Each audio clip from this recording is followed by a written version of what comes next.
Veremos un ejemplo más sobre lo que es potencia compleja, principalmente, ¿sí? Y retomando un poco el triángulo de potencias, nos dice el ejercicio, una fuente senoidal suministra una potencia reactiva de 100 kilovolts amperes reactivos hacia una carga Z igual a 250 a menos 75 grados ohms.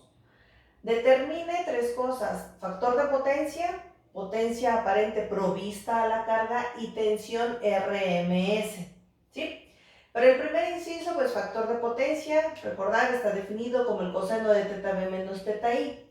¿De dónde tenemos este teta B menos teta I? Recordemos, la impedancia nos lo marca en su expresión polar, si el ángulo que tenemos, menos 75 grados. Ojo, cuando nos hablan entonces de que es un ángulo entre 0 y menos 90 grados, podemos hablar que es efecto de una carga capacitiva y que nuestro factor de potencia va a estar en adelanto, ¿sí?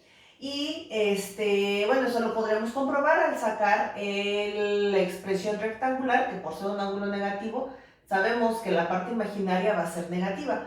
¿Igual a cuánto? Punto 258 el factor de potencia de dicha carga, ¿sí? Entonces, desde aquí ya empezamos a visualizar varias cosas. Nos pide el inciso B, usando el triángulo de, bueno, el inciso B, perdón, nos pide la potencia aparente provista por la carga. Aquí echamos mano del triángulo de potencia, que recordemos que con dos datos que conozcamos de ese triángulo podemos conocer las demás potencias. ¿Y qué datos conocemos? Bueno, pues el ángulo de proyección, que es a menos 75 grados, y nos están dando el valor de la potencia reactiva. Si es a menos 75, obviamente Q va a abrir hacia abajo, va a ser una Q negativa, el valor que vamos a tomar. Entonces, por las relaciones trigonométricas que ya sabemos, podemos definir que mi potencia aparente, la hipotenusa, es igual a el cateto opuesto entre el seno del ángulo, ¿sí? Entonces, Q entre seno de teta B menos teta I, que ya tenemos el valor, sería Q, el valor con todo y su signo, ¿sí? Menos 100 kilobar entre el seno de menos 75 grados y nos da un valor de 103.527.618 volts amperes, lo que sería igual a una potencia aparente de 103.527 kilovolt amperes. Hasta aquí, bueno, sabemos ya esta parte. Si nos interesara conocer la potencia promedio, también la podríamos conocer. Si promedio real, tengo los dos datos, conozco el cateto opuesto y el ángulo que pudiera ser coseno para el cateto adyacente del ángulo y puedo definir lo que sería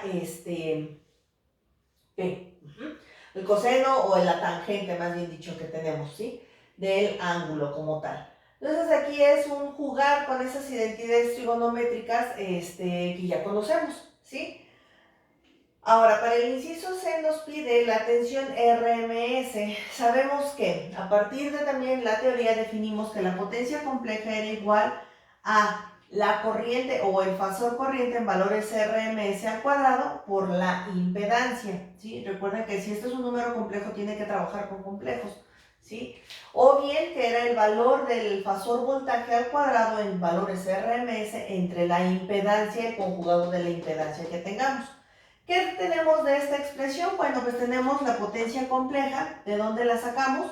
Pues de la potencia aparente o de su expresión en polar, que es la potencia aparente al ángulo teta B menos teta I. ¿Qué es esto? ¿Sí? Y también podemos definir Z. Z ya nos la dan, 250 menos 75. Trabajamos con esto, entonces nos interesa la tensión en valores RMS. Entonces despejamos de esta última parte, ¿sí? Que es donde está el voltaje. BRMS al cuadrado será igual a mi potencia compleja por el conjugado de la impedancia que tengo. ¿Quién es la potencia compleja? 103.527 kilovolts amperes a menos 75 por el complejo de el conjugado de la impedancia, 250 a 75 grados. Entonces hago esta multiplicación, nos da 25.881.750 a 0 grados. ¿Por qué? Menos 75 más 75, pues bueno, esto nos queda 0 grados, ¿sí? Sacamos la raíz cuadrada precisamente de este dato, ¿sí? Únicamente es una parte real, no tiene un ángulo de proyección, una parte real, y entonces nos queda que el valor del voltaje RMS o la tensión RMS que nos solicitan es de 5847 kilovolts. Ajá. Entonces es muy importante ver con qué datos o a partir de qué datos tenemos para poder obtener nuestras incógnitas. Ojo, siempre debemos de trabajar con los valores dados para calcular los nuevos datos.